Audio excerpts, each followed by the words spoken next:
Recently, I've been feeling like there's an extra person in the dorm. Because I can occasionally hear her voice, faint yet clear. Come find me. But in a boys' dormitory, it's impossible to have a female voice. Ding!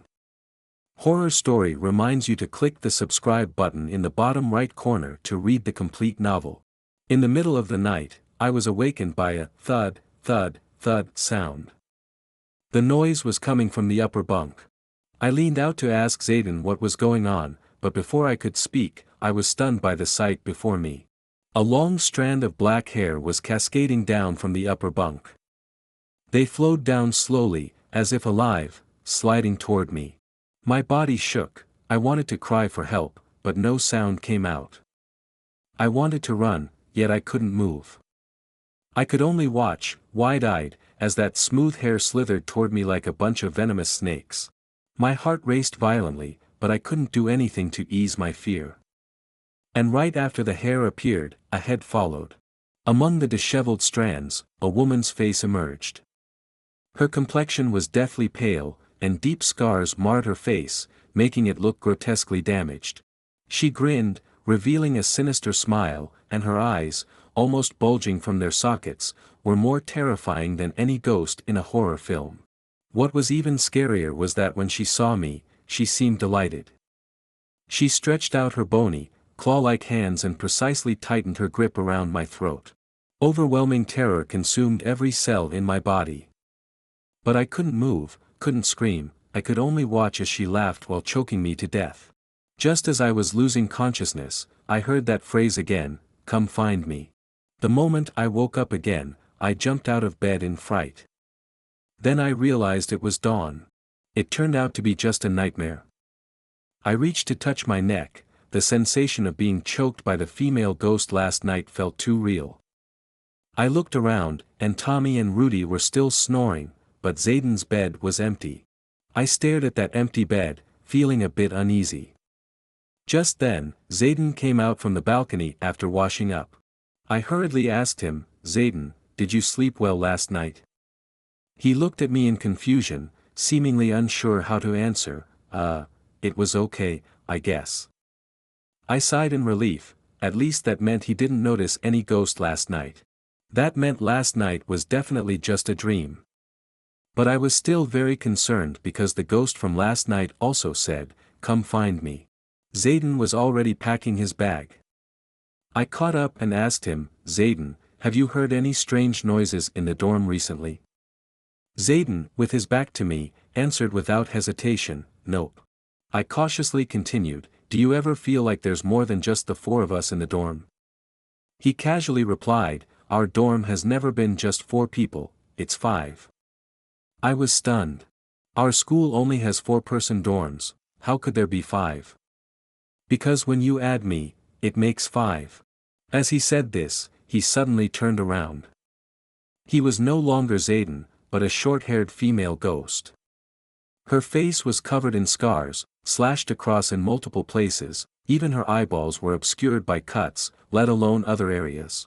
When she saw me, she revealed an extremely ugly smile, as if she too was quite happy.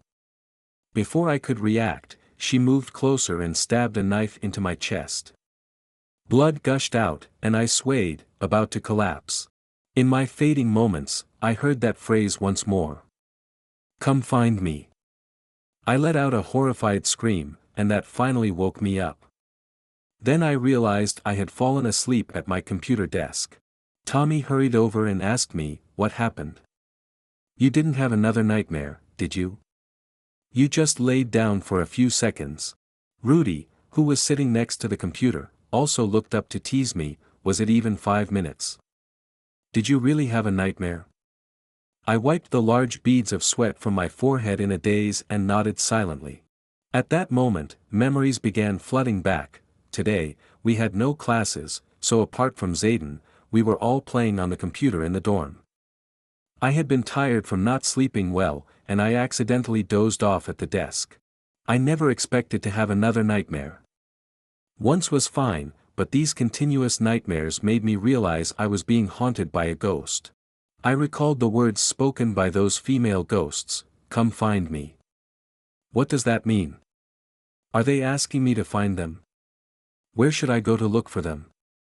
I couldn't make sense of it, so I just broadly shared what I had experienced with my two roommates. Tommy seemed to think of something as he ran back to his computer while saying, "I'll send you something, take a good look." I quickly opened my computer, and he sent me a piece of local news.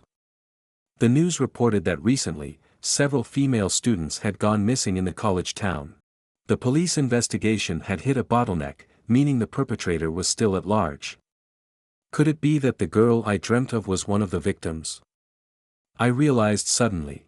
But then I was immediately puzzled. But why would they come to me? Maybe they are seeking your help. They want you to help find the murderer.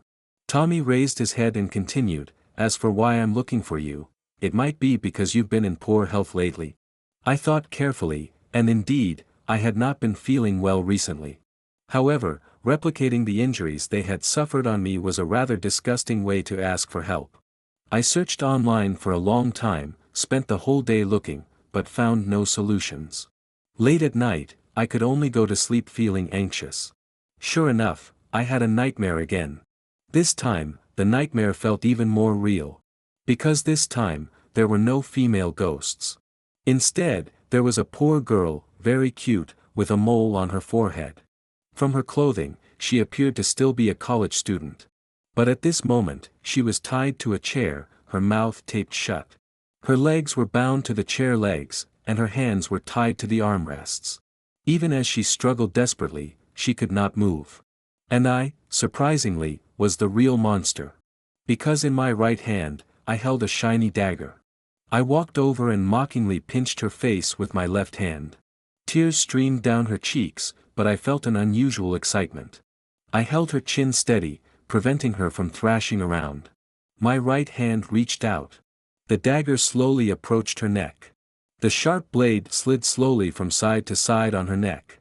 The girl trembled all over. And I kept sawing at her like I was cutting wood. The scene was too bloody, and I woke up with a start, sitting up immediately. It was then I realized that those female ghosts weren't seeking my help, they were here for revenge. I might be that perverted killer. No wonder they wanted me to experience that kind of pain.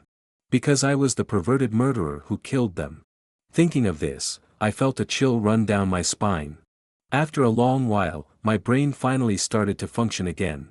If I truly was a killer, it meant that there was another, killer personality, inside me. But even so, many questions remained. For example, when did I go out to kill?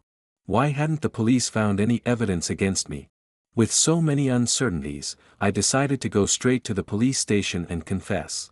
In the interrogation room, I explained in detail to Sergeant Nate about my various nightmares over the past few days and the details of the murders. But Sergeant Nate didn't seem to believe me very much. Even so, he still responsibly stated, "We want to believe you, but everything needs evidence. It's not enough to make rash conclusions based on a few dreams, we need to investigate thoroughly." After saying that, he told me to wait. About 10 minutes later, Sergeant Nate returned. He was holding several photographs. He first handed me one, and as I focused on it, I panicked. "It's her. She's the girl who was killed with a hammer." Sergeant Nate frowned. From his expression, I could tell this was definitely a photo of a victim, and things were beginning to exceed his expectations. But being a police officer, he still cautiously asked me, "Can you describe any other girl's physical characteristics?" I thought for a moment and replied, "There was a girl who had her throat slit, she had a mole on her forehead." Sergeant Nate carefully examined the photos in his hand, before finally handing me one cautiously. That photo was of the girl I had killed in my nightmare. I let out a breath and countered, "Now you can believe me, right? This is getting a bit strange." Sergeant Nate nodded but then asked, "But the question is, do you know when these girls died?"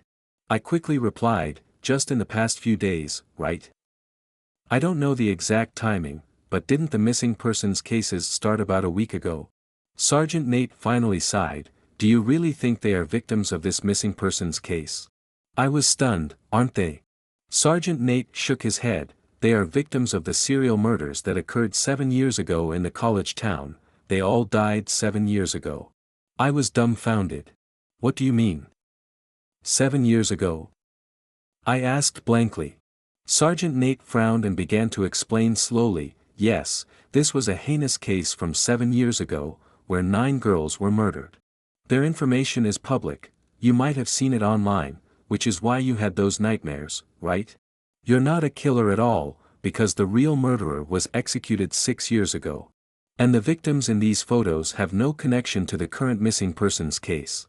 So, my friend, it seems you have some psychological issues. Is your academic stress quite high recently? I shook my head in confusion, still unable to process everything. So that was why he hesitated earlier. I wasn't the killer, but that still didn't explain what was happening to me. Seeing me in a daze, Sergeant Nate couldn't help but ask, do you need me to notify your roommate to accompany you back? But suddenly, I thought of another question, wait. The names and photos of the victims might get spread around, but the details of how they were killed wouldn't be released by the police, right? This question caught Sergeant Nate off guard. He exchanged glances with his partner, and they whispered to each other for a moment. Please wait a moment. After saying this, they stepped out once more. To be honest, at that moment I was still afraid that I was the killer. Afraid that I really had another persona, one that could kill. So I deliberately asked those questions, to see if I could stay in the police station. If the series of disappearances outside suddenly stopped after I came in, wouldn't that mean I was right? Before long, 2 officers returned with serious expressions. I can't find that case file, I need to apply to the department that handled it back then. So we can't know for now if the victim details you mentioned match the case from 7 years ago. At least we'll have to wait until tomorrow to confirm, and we'll notify you then. I quickly interrupted him, can I wait here? Sergeant Nate's partner looked confused, it's no use waiting here, even if we confirm that the details you mentioned are correct, it doesn't really prove anything, does it? What he said wasn't wrong. However, Sergeant Nate whispered something to him. His expression gradually became serious. All right, you can stay in the conference room for tonight. Sergeant Nate's illogical decision made me feel like there was indeed something wrong with me. That night, I didn't have any more nightmares. The next day, I kept waiting for Sergeant Nate. It wasn't until afternoon that he returned. And he brought someone with him, not his partner from the previous night. In the conference room, he started by saying, first, the details about the victims you mentioned do indeed match. That simple and direct statement instantly made me anxious. But he continued, second, we do not rule out the possibility that you knew the killer back then.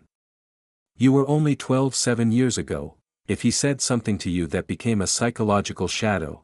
His new partner chimed in. This kind of psychological shadow can resurface and haunt you when a real disappearance happens nearby, that's reasonable. After saying that, he handed me a business card, my name is Lucas Ford, and I am a psychologist. After all this time, they still thought I was crazy. I hurriedly explained, I don't know the killer, I wasn't even in this city 7 years ago. I only came here for college. Dr. Ford quickly clarified, I believe you. Listen, besides being a psychologist, I have another identity, I am a forensic doctor. I was involved in the case from 7 years ago, and I have seen the killer at that time. So, I'm here to clarify one thing, is he you? I was stunned. What do you mean? Are you saying the killer from 7 years ago? Didn't he die a long time ago? I was utterly confused. Dr. Lucas Ford nodded and said, that's right, he is indeed dead, but... At this point, he paused and glanced at Sergeant Nate beside him. Sergeant Nate looked at him and said, it's fine, there are no cameras or recordings here. Then he turned to me and said, this isn't an official duty, just consider it, a psychological consultation. At that moment, I was still confused and had no idea how absurd the next events would be. Dr. Lucas Ford took out a bottle of water and handed it to me. Here, drink this. I took the water and looked at Sergeant Nate. He nodded as well. Since we were in the police station, I felt no psychological burden. I drank the water, and not long after, I felt drowsy and ended up dozing off on the table. This time, I still didn't have a nightmare. When I woke up, I realized I was no longer in the conference room. I looked around and found myself in a well-decorated recovery room. And I was lying on a bed. Sitting by the bed was Dr. Lucas Ford. Seeing me awake, he spoke first. "You're finally awake. Thank you for your cooperation. I've confirmed it. Yes, the murderer is you." At that time, I had just woken up and hadn't fully grasped the situation. I could only utter a confused, "huh," and opened my mouth but couldn't say anything. Dr. Lucas Ford continued, "To be precise, you are suffering from severe dissociative identity disorder. Your second personality has independent thinking and action abilities. It was he who agreed to come back here with me. Your safety is not at risk, so don't worry. And he, your second personality, is the serial killer from 7 years ago." Although he seemed to be explaining something, I still looked bewildered. I couldn't understand a word. I even suspected that he was the one who was sick. Fortunately, he noticed my confusion and kindly said, "Don't worry, take your time. I'll explain everything clearly." I was about to ask something, but he suddenly said something terrifying. "Now we need to prepare to assist in the investigation because your 3 roommates were all murdered last night." What? I nearly jumped off the bed. Dr. Lucas Ford calmly said, "Don't panic, what's done is done." Things are chaotic over at Sergeant Nate's side. According to him, last night someone broke into your dormitory and killed all 3 of your roommates. You were lucky to escape. I felt limp all over and sat back down on the bed, muttering to myself, how could this happen? Dr. Lucas Ford sighed before continuing, "The murderer entered your dormitory and killed them by slitting their throats. In other words, he had no other demands besides murder. It was simple and direct, a quick death. Sergeant Nate is on his way here because, based on the scene analysis, that murderer was here to kill you." I looked up in confusion. "Kill me? Why?" Dr. Lucas Ford shook his head, indicating, "Let's wait until Sergeant Nate arrives to discuss this. But I must remind you that Sergeant Nate believes your escape last night was not a coincidence." Not long after, Sergeant Nate arrived. The sudden murder case must have exhausted him. It seemed like he had aged a lot overnight. He got straight to the point and said, "My team is still investigating the scene. I need to understand the situation from you. Did someone tell you something that made you insist on staying at the police station last night?" I shook my head and explained my reasoning. "No, I just suspected I might be the murderer in those missing person cases. I thought if I really was, then being locked up would be better for everyone else. And if I stayed at the police station while the real murderer was out committing crimes, that would prove I'm not the killer." Sergeant Nate nodded and turned to look at Dr. Lucas Ford beside him. Dr. Lucas Ford nodded in agreement as well. Only then did Sergeant Nate relax and say, "Then I'll be straightforward. The murderer outside is a follower of the serial killer from 7 years ago. He's a copycat. He knows all the details of that series of tragedies from 7 years ago and has reenacted them. And all of this is because, you incited him." I was at a loss for words. What? How could I? I don't even know. But then I realized. The me that Sergeant Nate was talking about might not be me at all. It could be the second personality that Dr. Lucas Ford pointed out. Because the words Dr. Lucas Ford said were still echoing in my head. Your second personality is the soul of the serial killer who died 6 years ago. Connecting all of this, I suddenly realized that what they were thinking might be even more complicated than my idea of a ghost seeking vengeance.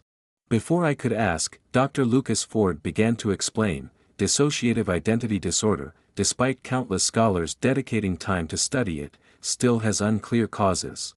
Traditionally, it may be related to genetic factors, social environmental factors, abnormal brain neurodevelopment, psychosocial factors, physical illnesses, and more. But that's just traditional thinking. I believe it might be another way of saying possession by spirits. In other words, I think your second personality is the soul of that serial killer who died 6 years ago. I was utterly shocked. If you don't believe me, take a look at this.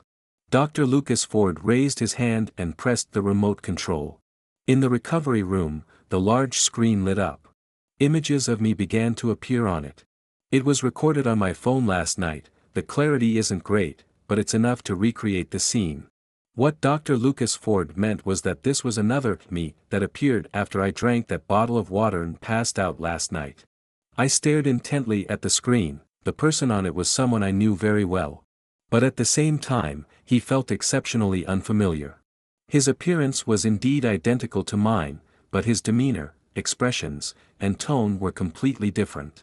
Under his control, I felt as if I had a sinister aura. He spoke to the camera, excited and smug. "That's right, I killed everyone, but I won't say a word, go find out for yourselves." Of course, every girl received my very special treatment. Oh no, I mean abuse. However, they won't ever see the light of day again because you're all useless, you won't find them. His arrogant tone and haughty expression left me speechless. He was truly residing inside my body. Dr. Lucas Ford turned off the video and said, "Although it's not your fault, we really need your cooperation." After saying that, he turned to look at Sergeant Nate.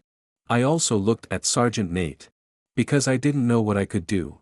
Sergeant Nate stared at me and asked, "I already told you, you incited the current murderer to commit the crime. Do you understand what that means?" I shook my head. "It means he has obtained all the criminal information from your murderer persona, including a hidden hiding place. That location is where you tortured and killed others, right near the large university town. But you also know that this university town is surrounded by mountains on 3 sides, with several rivers, making it quite remote. So we've never found that location, not even the victim's body. Of course, the murder weapon and other items are still preserved in that place. So when this current murderer received your instructions, he has been unstoppable in committing crimes. You saw it on the video just now, even if he appeared in your body, he didn't communicate with us at all. Therefore, there's only one thing you need to do, figure out where his hiding place is." I quickly turned to Dr. Lucas Ford and said, "If you can't figure it out, how can I?" Dr. Lucas Ford nodded but then said, "Asking directly might not work, but..." He took out a bottle of water. "You can try it in your dreams." I decided to give it a try. Before I drank that bottle of water, Dr. Lucas Ford hypnotized me for 2 hours to enhance the psychological suggestion. Even in my dreams, I wasn't supposed to meet that murderer. Instead, I was to follow the memories he brought me to find the destination. Dr. Lucas Ford said that since he could bring me images of those victimized female ghosts, it meant we had some memories that should be connected. After being fully prepared, I drank the bottle of water and then fell into a deep sleep. When I opened my eyes again, I found myself lying on the bed in the dormitory. But the dorm was dark, and the other beds were empty. My roommates were all gone. I got out of bed and was about to go check outside when I noticed a long-haired figure standing at the dormitory door. A strange voice drifted in, "Come find me." My legs went weak. The moonlight outside fell on her face. Her face was covered in knife wounds, the cuts crisscrossing as if the assailant had painted on her face. Her eyes were gouged out, yet it seemed she could still see me. She raised her hand, her arm's skin a bloody mess, but the deep scars were still clearly visible. Yet she wasn't pointing at me, she was pointing to the other end of the hallway. I froze for a few seconds before realizing she was guiding me. I trembled as I walked over. Sure enough, she stood still. As I brushed past her, I suddenly noticed that tears were actually flowing from her 2 black hole-like eyes. The wind lifted her disheveled long hair, making her look incredibly desolate. I gritted my teeth and walked over. Following the direction she pointed, I went downstairs and exited the dorm through the back door. And by the roadside, another terrifying female ghost was waiting for me. But this time, I wasn't as scared. Because I saw from a distance that she was pointing in a direction. To my surprise, that direction was neither outside the school nor the back mountain. It was right in the dense cluster of buildings in the school. No wonder the police couldn't find it no matter how hard they searched. It turned out that the secret hiding place was actually inside our school. On the road, I encountered one female ghost after another. But they no longer harmed me. Instead, they were guiding me. In this vast school, besides them and me, there was no one else. The female ghosts led me to the underground parking lot of the comprehensive building. In a dim corner of the underground parking lot, I discovered a manhole cover. That place is right beneath this manhole cover. I squatted down, about to move the manhole cover to take a look, when I heard rapid footsteps. I turned my head and saw another me, filled with rage, punch me in the face. I was sent flying by that punch. Ah! I screamed and sat up straight in bed. Then I gasped for air. Dr. Lucas hurriedly asked me, "What happened? Did you dream about something?" As I adjusted my breathing, I glanced around. That's right, I was back in Dr. Lucas's break room. Sergeant Nate was staring at me with piercing eyes, clearly hoping I had dreamed of something significant. I quickly recounted everything that had just happened. Sergeant Nate immediately dashed out of the room. Dr. Lucas also let out a heavy sigh. "You did well, Sergeant Nate will verify it. You should rest for a bit." He patted my shoulder and hurriedly left the break room. I sat for more than 10 minutes before finally calming down.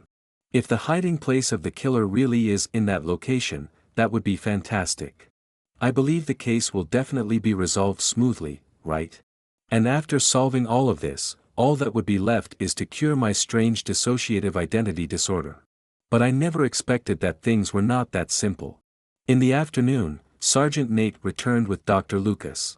Sergeant Nate's face finally looked less tense. "We found it, the place you mentioned is correct, there is an abandoned space in the sewer. The other exit is on a remote riverbank nearby, and there are no surveillance devices in that large area, it's quite secretive." I finally breathed a sigh of relief and asked, "Then can the current case also be resolved smoothly?" Sergeant Nate was taken aback for a moment but quickly replied, "No problem, we already have enough clues. My colleagues are on their way to catch him." I slumped heavily onto the bed. "Great, there won't be any other victims." Sergeant Nate exchanged a glance with Dr. Lucas. "Dr. Lucas, let's step outside for a moment." Dr. Lucas didn't respond, and they quickly walked out. Their expressions seemed a bit strange. But having just heard the good news, I didn't pay much attention. I got out of bed, intending to pour myself a glass of water. But at that moment, I saw a familiar face appear outside the glass window. It was Sergeant Nate's partner from the police station last night. It wasn't surprising for him to be here, after all, he could be looking for Sergeant Nate. But strangely, he was wearing a white coat, just like Dr. Lucas. What was even stranger was that his first reaction upon seeing me was to turn away and run immediately. Why did he react like that? Something seems a bit off. I hurriedly walked to the door, wanting to go out and ask him for clarification. But when I reached out, I realized the room was locked. This isn't right. Why am I locked in here? Just as I was thinking of a way to escape, Dr. Lucas pushed the door open and walked in. "Dr. Lucas, why did you lock me up?" Dr. Lucas paused for a second. He glanced at the door and didn't close it. After a moment, he said, "Because you are a patient. I forgot to tell you before that you need to stay here for treatment, understand?" I continued to question him in confusion. "That's not a reason to imprison me, is it? Do I really have to stay here for treatment?" Dr. Lucas sighed, hesitating to speak. I lowered my voice and pressed, "Are you trying to trap me and study me?" To my surprise, Dr. Lucas began to panic. He is a psychologist, he shouldn't be panicking. Unless I had seen through him. I glared at him, thinking that if it came to that, I would have to force my way out. But at that moment, Sergeant Nate walked in just in time. He angrily told me, "We're not trying to imprison you, you were meant to be trapped here." After hearing this, I exploded in rage. What kind of joke is this? What crime have I committed? Just because my second personality is the murderer from 7 years ago? That's not what I wanted, and I have proven that I have good intentions. Otherwise, if I had kept it a secret, could things have been resolved so smoothly? Sergeant Nate completely ignored what I said and coldly stared at me, countering, "What I mean is, this is your prison, the prison you've been in for 7 years, understand?" My head buzzed. I seemed to realize that Sergeant Nate's words contained significant information. I looked at Dr. Lucas, and he sighed helplessly. "Originally, I thought that if you could live like this, it might be better.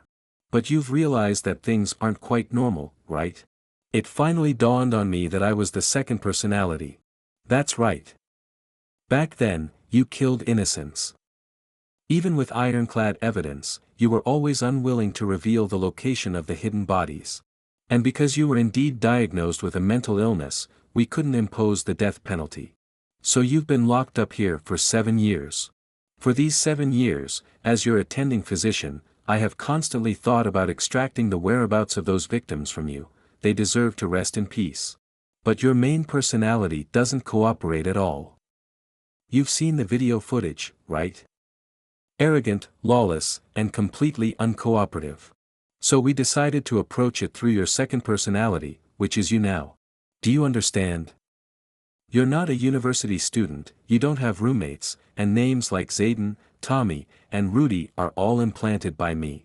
Separated personalities will fabricate their own experiences and see what they want to see. There haven't been any further serial disappearances. In this city, there is only you, the disgusting murderer. And do you know why Sergeant Nate has always treated you poorly? Because he's not really a police officer, he is the father of one of the victims.